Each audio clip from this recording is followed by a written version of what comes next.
जी बच्चों, page number 36 पे question number 7 देखें। है और हूँ का इस्तेमाल करें और जुमला मुकम्मल करें।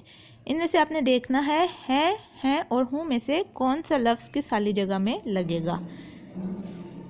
एक चीज़ के लिए है इस्तेमाल होता है और ज़्यादा चीज़ों के लिए है इस्तेमाल होता है। वाहिद के लिए है इस्तेमाल होता है और जमा के लिए हैं लिखते हैं। ठीक है। सना एक ज़हीन बच्ची है। अब सना एक है ना, ये वाहिद है तो इसके साथ है लगेगा। इसके पास बहुत से खिलौने हैं। खिलौने अब ज़्यादा हैं, ये जमा है तो इसके साथ हैं राइट होगा। इसके बाद है मैं सना का भाई, क्या आएगा, है या हूँ आएगा ना इस खाली जगह में। मैं सना का भाई हूँ। हम दोनों एक दूसरे का ख्याल रखते, क्या आएगा, है आएगा या है आएगा।